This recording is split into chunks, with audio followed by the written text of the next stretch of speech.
오늘 함께하는 동역자들 이런 주제로 말씀을 드리려고 합니다.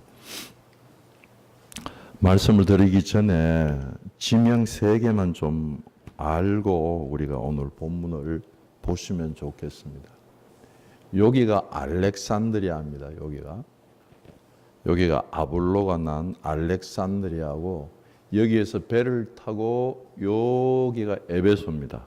그러니까 여기서 배 타고 에베소까지 온다고 하는 일이 참 짧은 거리가 아니죠. 여기가 에베소입니다.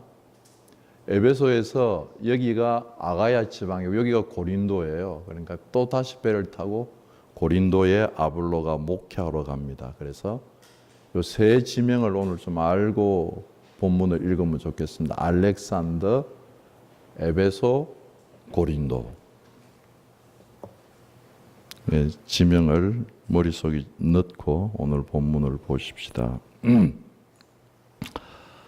정말 더운 열기를 온 국민이 체험하고 살고 있습니다. 자다가 온몸이 이렇게 땀에 젖어서 일어나서 샤워를 해야 될 정도 아닙니까? 그런데 무더워서 땀을 흘리면서도 우리 입에서는 감사, 오늘 아침에 찬양 인도하시는 주집사님, 뜨거운 여름 주신 것 감사합니다. 이렇게 말씀하셨는데, 정말 그런 뜨거움을 느낄 수 있는 신경이 살아있다고 하는 것, 그거 정말 감사할 일입니다. 감사한 만큼 행복해진다고 하는 말이 있지 않습니까? 아픈 것이 좋은 것은 아니지만 아픔을 느껴야지, 더위를 느껴야지 정상적으로 우리가 살아있다는 것을 느끼고 있는 것이거든요. 그래서 감사가 더운 여름에도 넘치기를 주께서 원하실 줄로 믿습니다. 오늘 저는 먼저 최선을 다하는, 약점이 있음에도 불구하고, 연약한 것이 있음에도 불구하고 최선을 다하는 아볼로를 먼저 생각을 하려고 합니다. 대부분의 사람은 생각을 해요. 하나님의 일을 하려고 하면 완벽해야지, 완전해야지. 내가 아직 부족해서 하나님의 일을 하지 못해. 내가 좀 더 채워지고, 좀 더 성숙하고, 좀 더 많이 가지고, 좀 더 많이 배우고, 그렇게 해서 내가 완전해지면 하나님의 일을 할 수가 있지, 부족해서 나는 일을 못해. 대부분의 사람들은 그렇게 생각합니다. 그런데 아볼로를 보세요. 오늘 아볼로에 대한 이야기가 알렉산드리아에서 탄생했다고 얘기합니다. 알렉산드리아는 우리가 지금 신약 성경의 헬라어 번역본 70인역이 번역된 아주 교육 수준이 높고, 거기에 필로라고 하는 유명한 성경학자가 그 당시 있었고 해서, 알렉산드리아 그러면 아주 지성적이고, 우리나라로 말하면 뭐 청주가 교육 도시듯이 아주 지성적이고 기독교적인 열정이 있는 그런 도시에서 태어났습니다. 거기에서 태어나서 에베소에 하나님의 복음을 전하려고 온 것으로 우리는 볼 수가 있는 사람입니다. 그는 언변이 좋았다고 말씀을 하십니다. 그러니까 설교를 하면 아주 유창하게 말을 정말 잘하시는 분들 계시잖아요. 그러니까 말을 정말 유창하게 하는 언변이 좋은 사람이었습니다. 그리고 어려서부터 성경을 배워서, 일찍이 성경을 배워서 성경에 아주 능통하다고 그렇게 말씀을 하십니다. 그리고 열심히 있어서 열심으로 예수에 관한 것을 가르치고 말하는 사람이라고 말씀을 합니다. 대단하지 않습니까? 이 정도 같으면. 그런데 요한의 세례만 알더라. 요한의 세례만 아는 그 연약함이 그에게 있었습니다. 그럼에도 불구하고 그 요한의 세례만 알고 있음에도 불구하고 회당에 들어가서 담대하게 언변이 좋게 성경에 능통하게 열심으로 예수에 관한 것을 담대히 증거했습니다. 그런데 그 증거 속에 누가 있었는가 하면 회당에 브리스길라와 아굴라가 있었습니다. 브리스길라가 아굴라가 그 아볼로가 전하는 막 설교를 열심히 언변 좋게 하는 설교를 다 들어보니까 부족해요. 뭔가 부족해요. 그래서 부족해서 그 아볼로를 데리고 가서 성경을 더 자세히 가르쳐 줍니다. 그 부분 우리가 두 번째 우리 시간에 조금 이대지에서 말씀을 드리기로 하고요. 그렇게 부족함에도 불구하고 최선을 다해서 자신이 가지고 있는 것 가지고 하나님께 충성하고 있는 아볼로를 바라보게 됩니다. 예수님이 가르쳐 주신 달란트 비유를 여러분 잘 아시지요? 5달란트, 2달란트, 1달란트 받은 사람이 있었다. 그런데 5달란트 받은 사람은 그 받자마자 나가가지고 곧바로 장사를 합니다.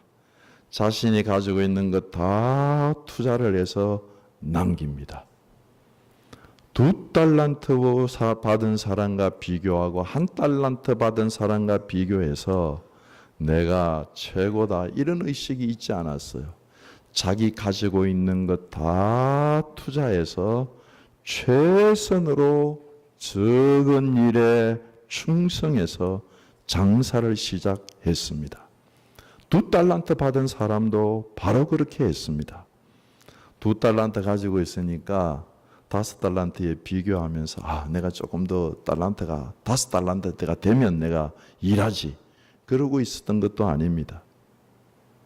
5달란트 사람과 비해서 내가 너무 적게 가졌잖아. 내 재능이 너무 적어. 그러면서 열등감에 사로잡힌 것도 아니고요. 나는 왜 5달란트가 아니야? 하고 원망하고 불평에 사로잡힌 것도 아니고요.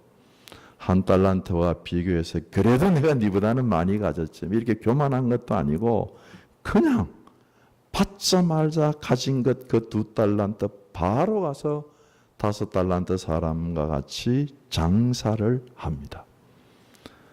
1달란트 받은 사람은 1달란트 가지고 이렇게 생각했습니다. 야, 나 너무 적게 받았네. 이거 실패하면 어떻게 하지? 그냥 묻어두자. 그렇게 해서 그냥 묻어두었어. 주님이 주신 것을 그냥 묻어두었습니다. 장사하지도 않았고 나가지도 않았고 투자하지도 않았습니다. 이렇게 세월이 흘러갑니다. 그런데 성경은 우리에게 분명하게 말씀하십니다. 우리 인생은 예수님과 결산할 날이 있다고 말씀하십니다. 어렵지만 이것 성경이 전하시는 것 믿으시죠? 우리가 살아온 삶에 대하여서 주님이 결산할 날이 있습니다. 이리 오너라 너희들 얼마 남겼니? 불렀어요. 5달란트 남긴 사람 5달란트 남겼다고 2달란트 받은 사람 2달란트 남겼다고 얘기를 했을 때 동일하게 똑같은 내용으로 칭찬을 하십니다. 잘하였도다 착하고 충성된 종아 내가 적은 일에 충성하였음에 내가 많은 것으로 내게 맡기리니 내 주인의 즐거움에 참여할지어다. 우리 모두는 주님의 즐거움에 참여하는 성도들이 되기를 축원합니다. 1달란트 받은 사람에게 주님 말씀하십니다. 저요 1달란트 받아가지고요 손해본 거 없어요 주님. 저 묻어뒀다가 그대로 갖고 왔어요. 그때 주님 뭐라고 말씀하셨죠? 악하고 게으른 종아 말씀하셨습니다. 악하고 게으르다. 악하고 게으르다. 손해본 거 없어요. 자기 신앙 자기 그대로 지켜가지고 그대로 가지고 갔어요. 주님 말씀하시면서 이 무익한 종을 바깥 어두운 데 내어 쫓아라. 거기서 슬피 울며 이를 갈리라 말씀하셨습니다. 연약해도 적게 받았어도 최선을 다해서 자기 받은 것을 가지고 최선을 다하여 하나님을 섬기면 주님은 우리를 기쁘시게 받으시고 너 주인의 즐거움에 참여할지어다 그렇게 축복해 주실 줄로 믿습니다. 최선을 다하는 삶은 어떤 의미에서는 자기 자신과의 싸움입니다. 여러분들 잘 아시는 강수진이라고 하는 발레리나가 이런 말을 한 걸 읽어본 적이 있습니다. 제가 한 말이 아니고 강수진 발레리나가 한 말입니다. 아침에 눈을 뜨면 늘 어딘가 아프고 아프지 않는 날은 내가 연습을 게을리 했구나 하고 반성하게 되지요. 몸이 피곤한 날 도저히 못할 것 같다는 생각이 들다가도 일단 토슈스를 신고 연습실에 서면 말할 수 없이 행복했습니다. 저는 발레를 하면서 경쟁자를 생각해 본 적도 어떤 목표를 가져본 적도 사실 없습니다. 모든 작품, 모든 동작, 모든 연습에 그저 내 가진 것으로 최선을 다했을 뿐입니다. 전 발레의 테크닉은 두 번째 문제라고 생각합니다. 가장 중요한 것은 자기 자신과의 싸움에서 지지 않는 인내심을 기르는 것이라고 생각합니다. 예술가의 길을 간다는 것, 특히 발레를 한다는 것은 날마다 죽음의 고통과 부활의 기쁨을 동시에 경험해야 하는 특별한 삶을 선택한다는 것을 의미한다고 생각합니다. 발레리나의 길은 아픔을 일상으로 껴안아야 하고 개인의 사사로운 욕망과는 거리를 두어야 하는 고단하고 외로운 길입니다. 그 길을 견디게 하는 것은 발레에 대한 예술에 대한 사랑입니다. 이 말이 참 마음에 와서 닿았어요. 저는 살면서 단 한 번도 다른 삶을 동경해 본 적이 없습니다. 발레에 인생을 바쳤고 지금까지 최선을 다해 발레를 해왔고 그래서 내 삶에는 후회는 없습니다.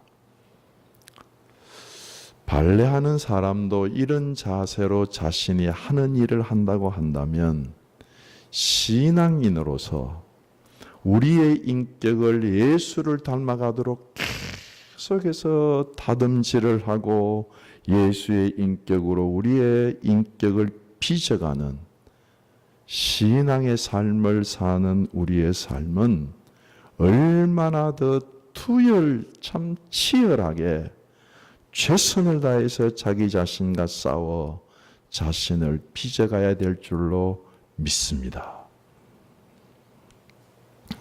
두 번째는 서로 배우고 가르치고 용납하는 동역자들에 대해서 말씀을 드리려고 합니다.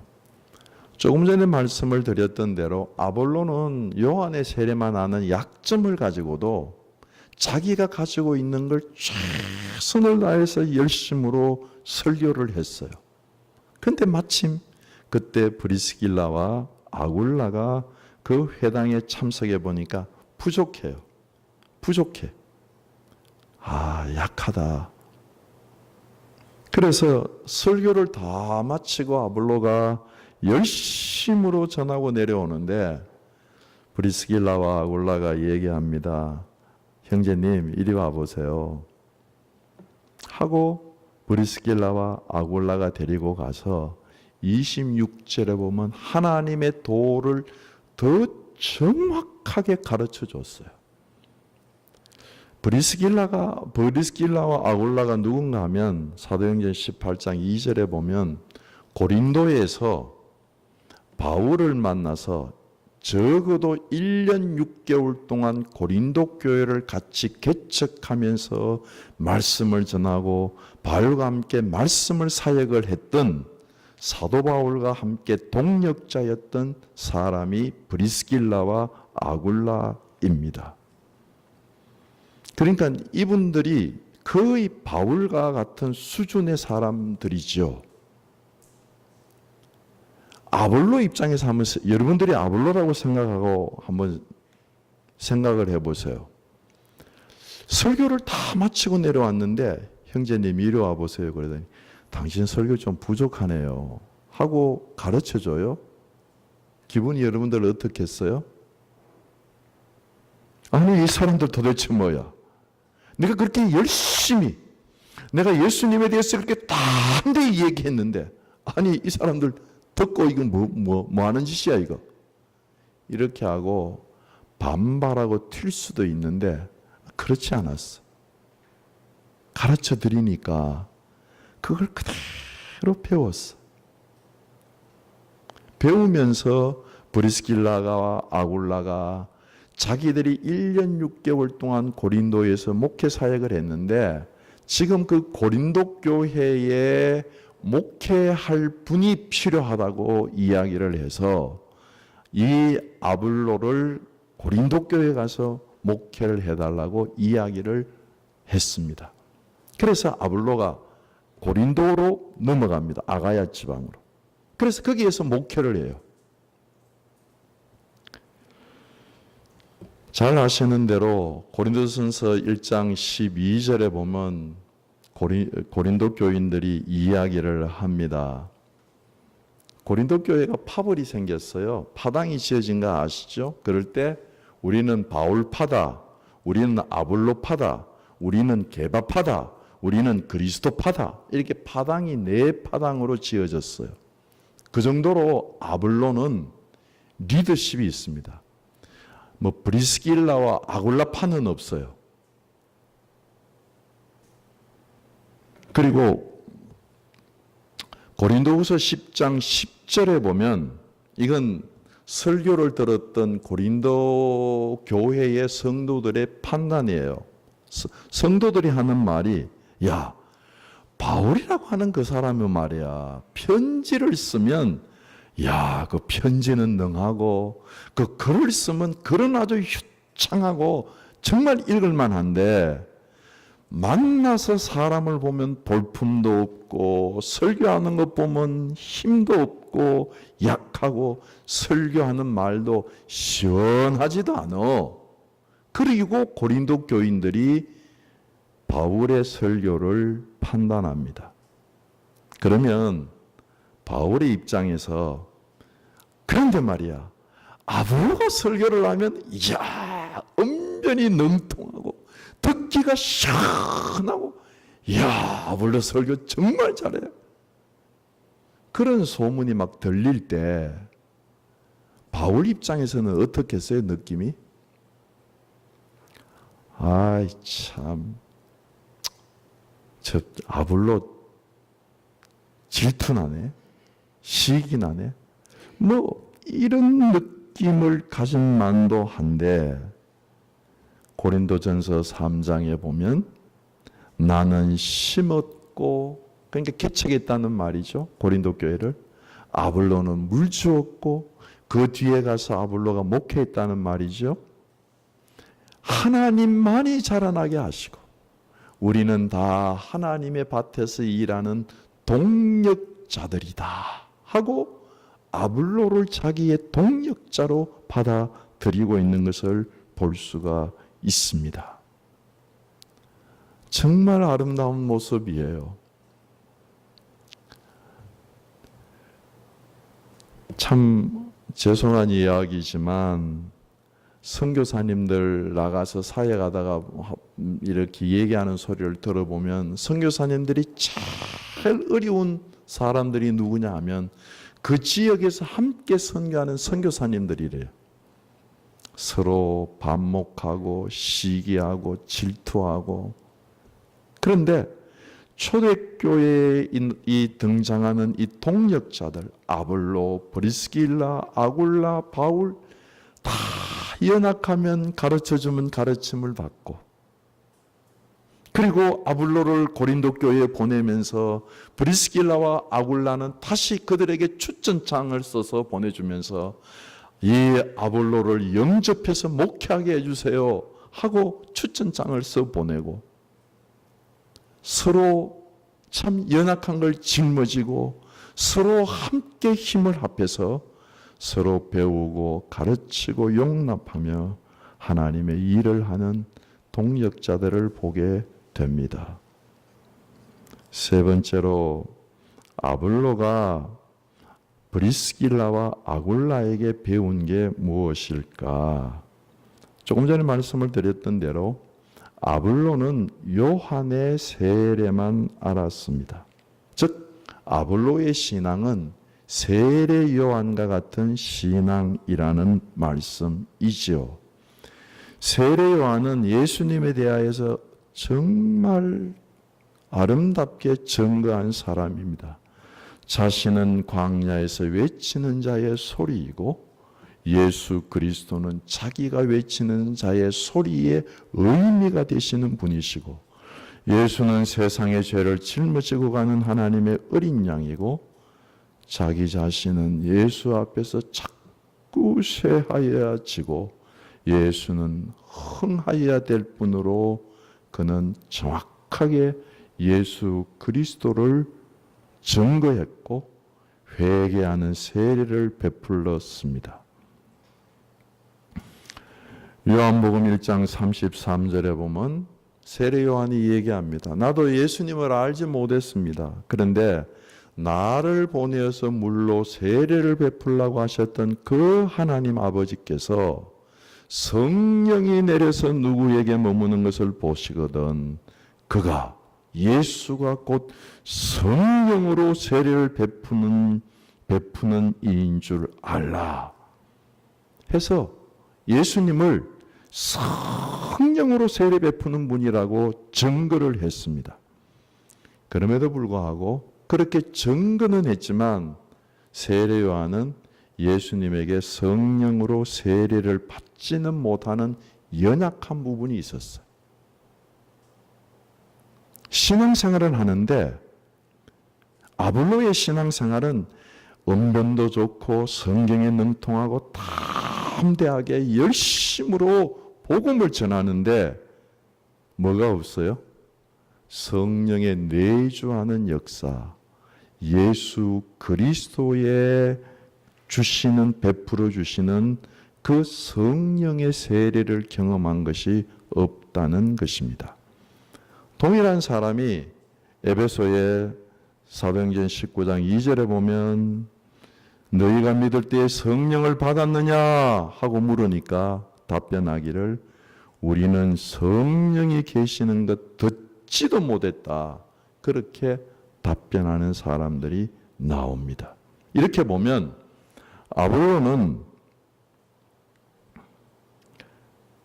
아볼로는 정말 예수를 증거하고 주님을 따라서 어렸을 적부터 배운 대로 예수님을 증언하고 살지만 성령과 함께 사는 것을 체험하지 못하는 사람, 그런 신앙인이라고 말씀드릴 수가 있습니다. 그래서 브리스길라와 아굴라가 아볼로에게 사역을 하려면 성령의 내주하심을 받아야 됩니다 하고 성령의 역사를 이야기를 했던 것입니다. 사랑하는 성도 여러분, 진정한 신앙생활이 언제부터 시작되느냐? 그것은 하나님의 영이 내 속에 내주하시면서 내 마음에 하나님의 거룩한 영이 충만하게 채워질 때, 그때부터 우리 신앙은 하나님이 역사하는 신앙인이 되는 것입니다. 그 이전까지 아볼로는 보세요. 엄연히 좋고 어렸을 적부터 성경을 배워서 성경에 능통했고 열심도 있었고 예수를 증거했지만 여전히 부족해서 요한의 세례만 압니다. 성령의 세례를 몰랐다는 말씀입니다. 언제 여러분들 신앙생활 속에 하나님의 성령이 우리 속에 임하는 걸 경험하신 적이 있으세요? 그 경험하신 것을 지금도 놓지 않고 하나님의 거룩한 영이 내 마음의 지성소가 되어서 임재해 있는지 한번 살펴보시기를 주께서 원하실 줄로 믿습니다. 여러분, 성령께서 우리 속에 들어오시면 하나님이 너무나 또렷하게 느껴져요. 하나님이 또렷하게 느껴지면 우리가 이 세상에 있는 그 어떤 모든 환난과 어려움과 죄악을 이기는 힘이 이 나와 내 안에 내 마음에 계신 성령 하나님으로 말미암아 이 모든 일을 넉넉하게 이기게 되는 것입니다. 이 길 외에는 우리가 신앙생활에서 이길 힘을 얻을 수 있는 길이 없습니다. 성령이 우리 안에 계시면 우리는 죄를 지을 수가 없습니다. 죄의 유혹이 없다는 말이 아닙니다. 죄의 유혹이 여전히 있음에도 불구하고 하나님의 거룩한 영이 나를 가득 채우고 있기 때문에 하나님의 거룩한 영이 내 속에서 가득 채우고 하나님의 불길로 내 영혼과 내 심령을 만지고 있기 까닭에 우리 속에 있는 죄들이 지난 주일날 박군의 마음속에 있는 7마리의 그 동물들이 쫓겨가듯이 하나님의 성령으로 우리 속에 있는 모든 더러운 것들이 쫓겨나가는 역사가 있게 되는 줄로 믿습니다. 여러분, 원수를 사랑해라. 이게 사람의 노력으로 될 일입니까? 그런데 성경은 곳곳에서 원수를 사랑하라고 말씀하십니다. 아니, 이 세상에서 원수를 사랑하는 사람이 있으면 얼마나 행복하게 살겠습니까? 이 삶을. 사랑으로 사는데, 원수까지 사랑하면서 사는데 얼마나 행복하고 복되게 살겠습니까? 그런데 원수를 사랑할 수 있습니까? 박해하고 너희를 향하여 저주하는 사람이 있으면 너희는 축복하는 말을 해라. 박해를 받을 때, 저주하는 말을 받을 때, 억울한 말을 받을 때 우리 입에서 축복하는 말이 나갈 수 있으면 얼마나 그 사람 복된 삶을 살겠습니까? 이게 성경이 우리에게 약속하고 있는 아름다운 삶입니다. 그런데 이 말씀을 우리 신앙인이 지킬 수가 있습니까? 저는 없다고 생각합니다. 여기다가 절대자를 붙이고 싶은 마음입니다. 절대로 우리 힘으로는 원수를 사랑할 수가 없습니다. 절대로 내가 억울한 일 당하는데, 박해를 당하는데, 저주를 받는데 축복하는 말을 할 수가 없습니다. 절대로 할 수 없습니다. 이건 우리가 일찌감치 포기하는 게 옳습니다. 할 수 있는 것처럼 애쓰고 노력해봐야 안 되는 일입니다. 아니, 그러면 어떻게 이런 말을 하십니까? 그럴 때 기억을 하세요. 내가 포기하면 주님, 저 원수 사랑하지 못합니다. 주님, 저에게 박해하고 저에게 저주하고 저에게 억울한 말하는 사람을 축복하는 말처 할 수 없습니다 하고 포기하면 그때 주의 거룩한 영이 너 못하지? 그럼 내가 하게 하마 하고 하나님의 거룩한 영이 우리 속에서 역사하기를 시작하십니다. 율법으로 될 수 없는 일이에요. 우리의 힘과 애씀으로 될 수 없는 일입니다. 그러나 하나님의 거룩한 성령이 우리 속에 들어오셔서 우리 속에 예수의 그리스도의 마음이 뿜어져 올라오면, 예수 그리스도의 마음이 우리 속에서 솟구쳐 올라오면, 아, 이렇게 해서 원수를 사랑하게 되는구나. 아, 이렇게 해서 우리가 축복하는 말을 하게 되는구나. 할 수 없다고 하는 포기한 그 장소에서 우리 마음에 채워진 하나님의 거룩한 성령의 충만함으로 우리는 예수의 마음을 품고 원수를 사랑하고 참으로 축복하는 말을 하게 되는 은혜 가운데로 나아가게 되는 줄로 믿습니다. 우리가 살아가면서 아내와 남편 사이에 냉랭한 관계에서도 성령님이 오시면 마음 자체가 근본이 달라져요. 자기가 자기를 변화시키는 것 아니에요.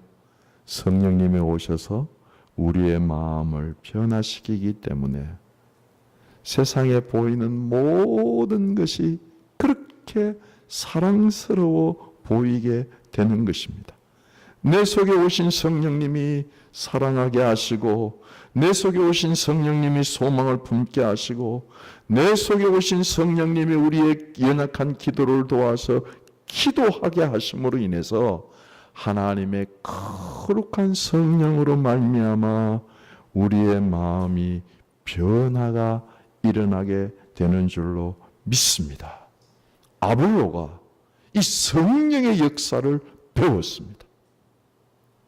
사랑하는 성도 여러분, 오늘 아침에 우리도 예배를 드리면서 예수님에 대해서 열심도 있고 성경도 능통하고 언변도 좋고 담대하게 복음을 전하지만 성령의 역사하심을 배우고 싶지 않습니까? 성령님, 제게 오셔서 저를 도와주시고 저도 성령님을 체험하게 해 주시옵소서. 배우고 싶은 마음이 없으십니까? 주님, 내 힘, 내 능력으로 사는 것이 아니라 성령의 힘, 성령의 도우심, 성령의 역사함으로 사는 것을 배우게 인도하여 주시옵소서. 이 한 주간 이렇게 아볼로가 배운 것을 우리도 배우면서 성령님과 함께 사시는 귀한 한 주간이 되기를 주의 이름으로 축원합니다. 기도하시겠습니다. 말씀을 생각하시면서 함께 기도하시면서 나아가십니다. 다 같이 기도하십시다. 거룩하신 아버지 하나님, 연약하면 연약한 대로 최선을 다할 수 있도록 인도하여 주시옵소서. 우리의 삶이 최선을 다하여 나아갈 수 있도록 인도하여 주시고, 아버지 하나님, 서로 배우고 가르치고 용납할 수 있도록 인도하여 주시고, 성령님과 함께 살아가는 것을, 성령님께 의지하고 성령님께 의탁하는 것을 계속해서 배우는 귀한 신앙인으로 살아갈 수 있도록 인도하시고 역사하여 주시옵소서. 귀한 성도들을 지켜주시고 은혜 가운데로 인도하여 주옵소서. 우리 주 예수 그리스도 이름으로 기도드립니다. 아멘.